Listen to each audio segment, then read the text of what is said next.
Quem tem mais de 65 anos não pode.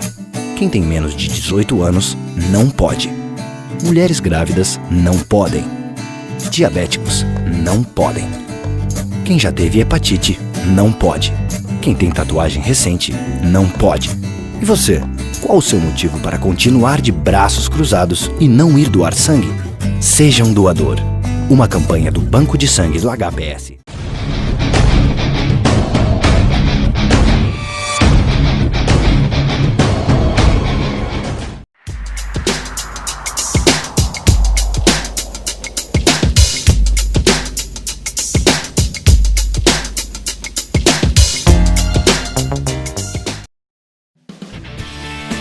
Há 64 anos, a LBV acredita no Brasil e investe para que a nossa gente tenha uma vida mais digna e feliz.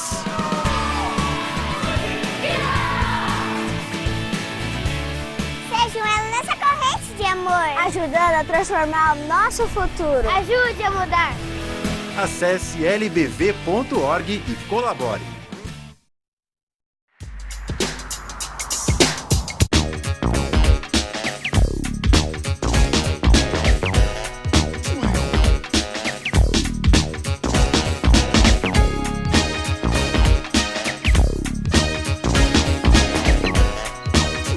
Estamos de volta no programa Norte em Ação, agora nosso quadro Alô Doutor, e com a grata satisfação estamos recebendo novamente dentro do programa Dr. Ricardo Pacheco, ele que é médico veterinário, tem participado aí com a gente e hoje vai tratar de um assunto muito importante relacionado a esse período de inverno que estamos vivendo, que é justamente relacionado às questões de problemas de coluna, né, que os cães, nesse momento, nesse período, têm com mais frequência. Inclusive, ele vai dar aí algumas orientações com relação a tratamento, fisioterapia, enfim, uma série de informações que você, que está sempre ligado com a gente, é o nosso convidado aí para manter a sintonia.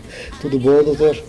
Tudo bem, mais uma vez é uma grata satisfação, fiquei muito faceiro com o convite em especial de poder abordar um assunto que é muito importante para os proprietários poderem lidar com os seus animais diante do extremo frio que tem sido esses últimos dias, né, com precipitações e neve bastante significativo e isso certamente reflete de uma forma bastante prejudicial no corpo dos animais, das pessoas também, né?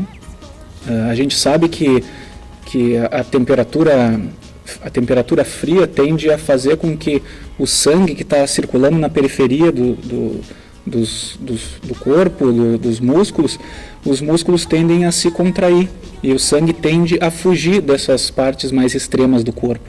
Isso faz o quê? Com que a concentração de sangue nos vasos mais internos, vasos mais calibrosos, seja mais intensa, aumentando inclusive a pressão arterial. Não são só os problemas físicos que o frio pode trazer, mas também outros problemas vasomotores e, enfim, uma série de prejuízos que podem vir a trazer ao corpo. Mas abordando especificamente a questão física e em especial a coluna, com esse procedimento, com o processo de diminuição da temperatura corporal e do músculo, né, o colágeno que está envolvido nos músculos e nas articulações tende a se contrair com o frio. Com essa contração do colágeno, uma diminuição da capacidade de movimento dele, existe uma diminuição na mobilidade, uma diminuição na capacidade até desse deslocamento das vértebras de uma forma mais significativa para promover uma boa lubrificação dos discos, que são as proteções, né, são a interface entre as duas vértebras para amortecer o impacto. Então, se não ocorre uma boa movimentação nas articulações, principalmente da coluna, as intervertebrais, que nós chamamos, não ocorre uma boa lubrificação desse disco. Não ocorrendo uma boa lubrificação desse disco, existe uma forte tendência a aumentar a incidência de hérnias de disco, né? Com o aumento das hérnias de disco, nós temos visto aí na rotina dos profissionais, os veterinários que trabalham com a parte de reabilitação, fisioterapia, acupuntura, um aumento bastante substancial do número de pacientes com esses agravos.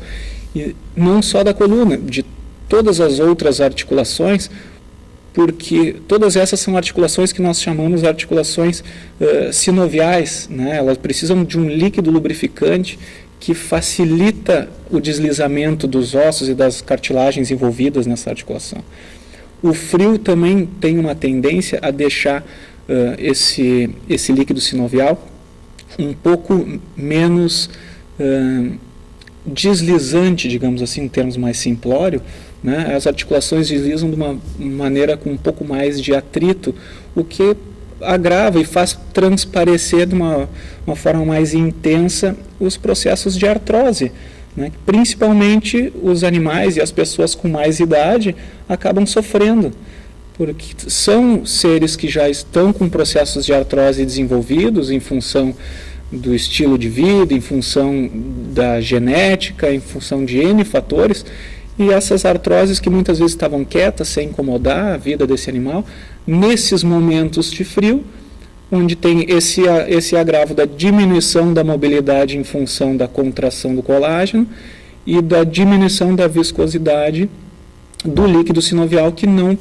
deixa ele permitir um bom deslizamento das articulações, promovendo mais dor do que de costume, né? Então, nós costumamos recomendar, inclusive, para quem gosta de praticar exercício com os seus animais e para os próprios proprietários também, tomarem muito cuidado nessa época para não retirar o animal de um ambiente, às vezes dentro de casa, seja frio ou seja calor, e transportá-los para um ambiente frio, com o corpo frio, musculatura fria, com os tecidos colagenosos, assim, uma movimentação bem restrita, correndo risco de rupturas, de lesões, porque eles estão mais frágeis, e fazer algum exercício intenso sem algum aquecimento prévio. Então, a gente não pode esquecer que o animal, ele é composto de um esqueleto, de músculos, de ligamentos iguais aos seres humanos.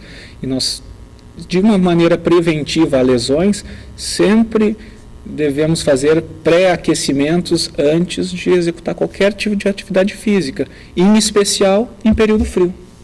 Realmente, o senhor coloca aqui situações bastante preocupantes, né? Que o cuidado que se deve ter, inclusive, com os nossos animais de estimação, em especial os cães. Quero lembrar que estamos aqui conversando com o Dr. Ricardo Pacheco, médico veterinário. Inclusive, quero colocar no rodapé do vídeo o nosso telefone, porque você comece a interagir, encaminhar aí suas questões para o programa. O telefone é o 30234725, DDD 51 aqui de Porto Alegre, e nosso e-mail, alodoutor@ig.com.br. Ainda mais preocupante porque os especialistas, ao contrário do que se propagou até então, que a Terra estaria passando por um momento de aquecimento, é o contrário. Ela está entrando num momento de resfriamento. Essa é o prognóstico, a previsão feita por especialistas nesse sentido. Então, esse cuidado, evidentemente, vai ter que ser maior ainda. E por falar nessas questões, por falar nas questões do frio, como o senhor colocou aqui com relação aos cães, no caso, que podem ser acometidos por esse tipo de problema, eu gostaria que o senhor identificasse também as raças, né, e as espécies que são mais acometidas. Bom, das raças que nós costumamos trabalhar numa rotina maior, que são as espécies de companhia, né, entre felinos, caninos e equinos principalmente, de todos, acredito que o que talvez sofra um pouco menos sejam os felinos, em função do hábito de vida deles, que é um hábito muito restritivo a título de movimento. Eles passam boa parte do tempo dormindo, procuram lugares mais bem aquecidos, mais bem abrigados e desenvolvem movimentos durante períodos mais curtos, assim, então estão menos predispostos a lesões, tanto no verão quanto no inverno. A rotina de lesões em felinos é muito pequena, né? Eles são exemplos de vida para a gente, visto que descansam o suficiente, alongam bastante, né, e têm um apetite caprichoso, então eles cuidam da própria alimentação, né. Mas, se tratando de cães principalmente, né, a gente vê uma raça como a raça Dachshund, que é o famoso linguicinha, como despontando qualquer estatística de problemas de coluna, não só em virtude de eles ser uma raça que pertence à classe condrodistrófica, que significa que tem dificuldade de cicatrizar as cartilagens, e o disco que está ali envolvido entre as articulações da coluna é feito de cartilagem. Qualquer microlesão gerada nele, que é agravado pelo frio, ele tende a deixar de uma forma mais grave, ou que esses problemas aconteçam de maneira mais repetitiva, mais intensa, né? Creio que cada raça tem problemas específicos. Fora a raça dos Dachshunds, todas elas têm uma pequena incidência, cada uma com problemas particulares, como, por exemplo, as grandes raças sofrem muito, e o agravo do frio certamente é significativo, o problema de displasia coxofemoral, né? A articulação do quadril, eles tendem a ter problemas mais importantes, como o labrador, como o pastor alemão, o rottweiler, tendem a ter o problema que essa displasia coxofemoral nada mais é que uma frouxidão da articulação do quadril, que por essa frouxidão acaba tendo muito atrito ósseo entre esses dois componentes ósseos dessa articulação, formando um processo de artrose com o passar do tempo. E como a gente falou agora há pouco, né, a artrose no frio dói, a cápsula que sustenta essa articulação é feita também de colágeno, contrai, aproxima muito os bordos ósseos, faz aumentar o atrito e aumentar a dor. Então, problema intensificado nos cães com displasia coxofemoral. Raças que costumam ter muito problema de ruptura de ligamento cruzado, como as raças como o Chow Chow, que é o grande campeão da ruptura de ligamento cruzado, se atribui uma série de fatores a isso, mas com certeza o frio também é um agravante ao fato de que, com os tecidos colagenosos mais encurtados, com menos elasticidade, eles estão predispostos a, num momento de torção, qualquer coisa mais significativo, ele vir a se romper, né? As raças toys, os micropoodle, os próprios os Yorkshires, os Poodles, todos esses são raças que têm uma predisposição também de problema de joelho, mas um problema que nós chamamos de luxação de patela. Como os joelhos deles costumam ter uma curvatura para o deslizamento da patela muito raso, e são todos tecidos que envolvem ali ligamentos, tecidos muito frágeis, tem uma predisposição para que essa patela saia do sulco onde ele deveria deslizar corretamente. Então, com o passar do tempo, com a idade, essa patela vai se deslocando mais frequentemente e promovendo também a formação de artrose, agravando mais ainda nos animais de idade. Mas é um fator racial importante, não necessariamente da raça, mas provavelmente dos endocruzamentos feitos para trazer para o animal ficar cada vez num porte menor. O que acontece? Vão cruzando os menores exemplares de cada raça.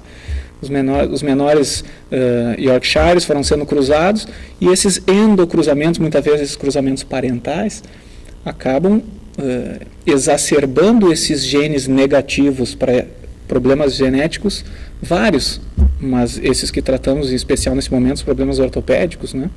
Então tem aparecido muito nessas raças micro.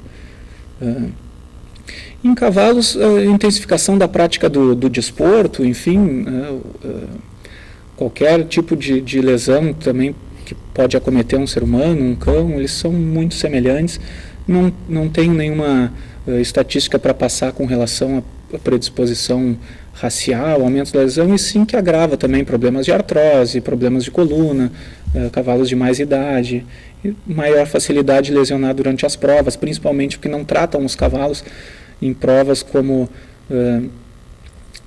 um verdadeiro atleta. Ele não é feito um treinamento prévio tão perfeito, e muito menos um aquecimento pré-prova em todas as situações. Então também é uma espécie que as pessoas gostam muito de conviver, que também sofre um pouco com o período, né? Realmente, são situações bem características que o senhor coloca aqui com relação ao período que vivemos, né? O inverno aí realmente bastante rigoroso, inclusive uma leve gripe aí, né? Um resfriado, melhor dizendo, né? Nos acomete aqui também, mas, contudo, a gente vai se restabelecendo com tranquilidade.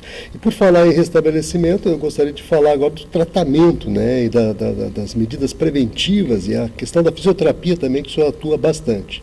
Gostaria que o senhor passasse essa informação para o pessoal que está ligado lá, inclusive para que eles possam já ir se preparando ou buscando o auxílio necessário para resolver esse problema.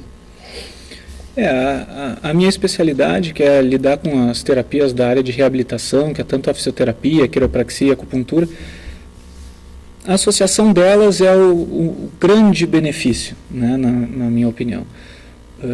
Mas, com relação à fisioterapia, nós podemos colher frutos positivos tanto de forma preventiva, né, ou então até como forma curativa. Animais que já têm alguma idade avançada, que já mostram algum índice de formação de artrose em algumas articulações, a coluna já está um pouquinho cifótica, que é um pouquinho arredondada, né, evidenciando algum processo doloroso no local. Mesmo que o animal não apresente sintomas clínicos significativos, que esteja com a sua vida visivelmente prejudicada ao ponto do proprietário se dar conta disso, ele procurar um atendimento para o seu animal de fisioterapia, nós podemos vir a prevenir que esse simples processo de artrose vire uma hérnia de disco, vire às vezes uma doença que nós conhecemos pelo nome vulgar, que se chama bico de papagaio, que nada mais é que uma espondiloartrose, né?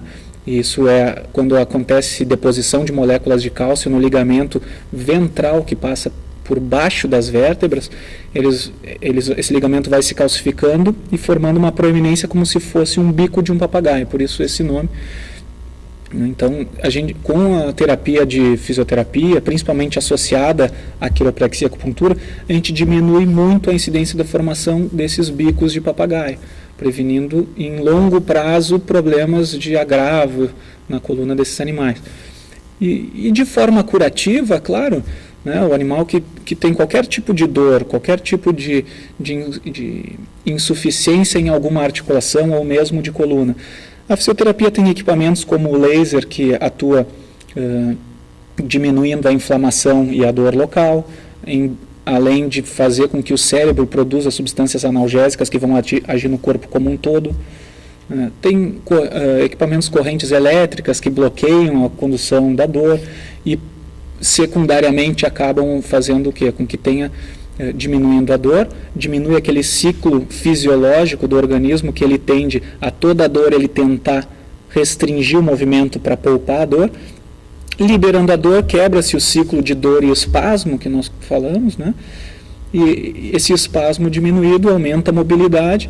O aumento da mobilidade, tem uma frase muito clássica que a gente chama: movimento é vida, né? Como o movimento tende a atrair mais água para dentro dos discos, das articulações, melhora o deslizamento e a produção do líquido sinovial das articulações com o movimento. Não podemos deixar que esses animais entrem num ciclo vicioso de pouco movimento, que isso é justamente agravar o problema. E a fisioterapia e a quiropraxia, que também trabalha muito com a devolução da capacidade de movimento, vão promover essa melhor lubrificação das articulações, essa analgesia dessas estruturas envolvidas, realmente dando uma desenvoltura maior para esse animal e uma qualidade de vida extremamente superior. Outros equipamentos como o ultrassom, por exemplo, uma articulação com uma artrose significativa. O ultrassom é um aparelho que ele emite calor para dentro da articulação, ou enfim, para o tecido onde a gente está querendo usar como alvo, e com o aumento da temperatura, exatamente o contrário do que nós falávamos: relaxamento das fibras musculares, fibras de colágeno, diminuição da velocidade do impulso nervoso, o que consequentemente diminui o impulso da dor, né? O calor aumenta o deslizamento e a qualidade do líquido sinovial, então também melhora. Então, são diversos equipamentos que, eu diria assim, no mínimo 70% do processo terapêutico ou preventivo nas sessões de fisioterapia é com o animal deitado, recebendo esses equipamentos, nem se faz muitos movimentos, nem muitos exercícios, como é mais padrão na fisioterapia humana, porque o ser humano, ele recebe o comando, movimenta a perna para cá, para lá, alonga aquilo. O animal não. Principalmente se está doendo. Se está doendo muito, vira uma briga contra o animal que quer movimentar.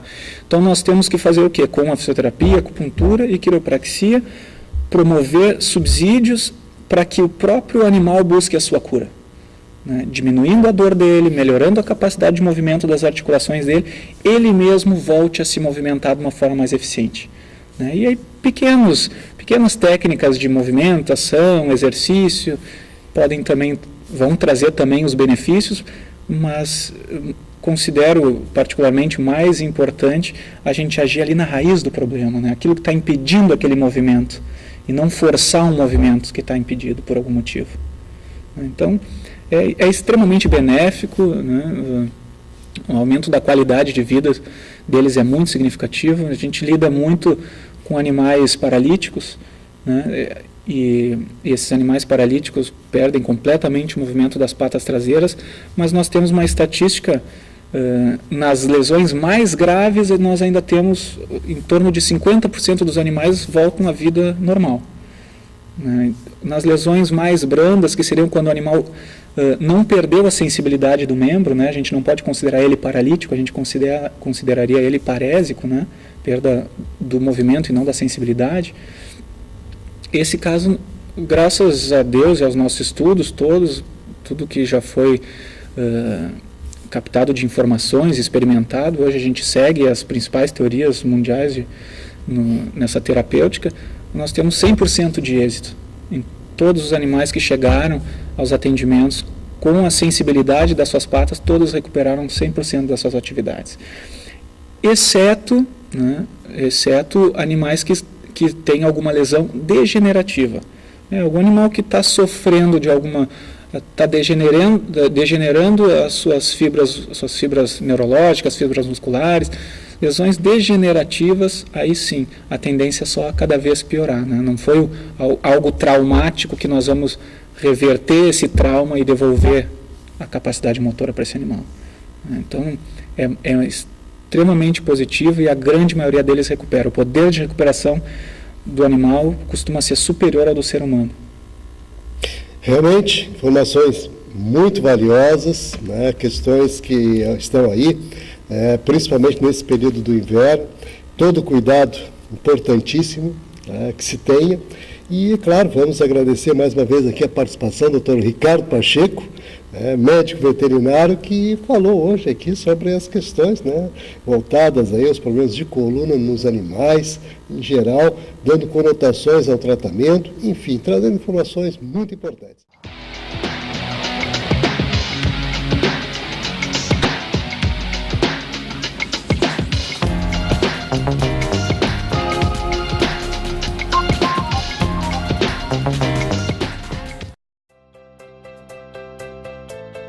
Livros não se leem sozinhos. Refeições não se preparam sozinhas. Brinquedos não se montam sozinhos. 42 crianças com lesão cerebral profunda e deficiência motora permanente também não se cuidam sozinhas. Casa do Menino Jesus de Praga. Há 30 anos te ajudando a cuidar de quem precisa. Para ajudar, ligue 33 15 0011 ou acesse o nosso site. O Brasil é o país com o maior número de homicídios do mundo. E ninguém faz nada. Criminosos condenados vivem em liberdade. E ninguém faz nada. Enquanto isso, o projeto de revisão da legislação penal aguarda no Congresso para ser votado. Chega de braços cruzados. Acesse o site e veja como pressionar o seu deputado. Imagine se você tivesse 95% de chance de encontrar o amor da sua vida. Seria ótimo. E se você tivesse 95% de chance de passar no vestibular? Assim fica fácil. É tudo que eu quero. E se a sua chance de ganhar na Mega Sena fosse de 95%? Tudo isso. Adorei essa ideia. Faça a mamografia regularmente. A chance de curar um câncer de mama descoberto cedo é de 95%. Muito já foi feito.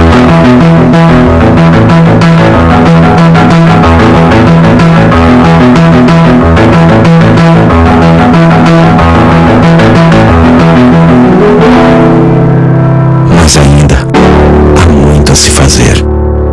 Unicórnios. Todo mundo merece ver a vida. Uma iniciativa Hospital Banco de Olhos de Porto Alegre.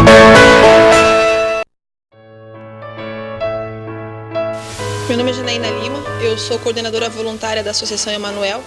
É um lar que abriga pessoas de rua, abriga toda e qualquer pessoa que de ajuda necessitar. Nós temos dentro das unidades da Emanuel 600 moradores, do bebê com HIV ao idoso em estado vegetativo. Pessoas que foram totalmente rejeitadas pela sociedade e que a Associação Emanuel tem acolhido. Mas que para nós podermos continuar esse trabalho, nós precisamos da ajuda de vocês. Nós precisamos da sua doação. Nós temos o escritório central na CIS Brasil 1079, cujo telefone é 3341-2615. As portas do lar ficam abertas 24 horas para visitação, para que você possa conhecer o trabalho desenvolvido pelo Emanuel. E eu deixo aqui o meu apelo, uma solicitação. Dê uma chance ao seu coração. Ajude a quem precisa. Um pequeno gesto seu fará grande diferença para todas as pessoas que acolhemos.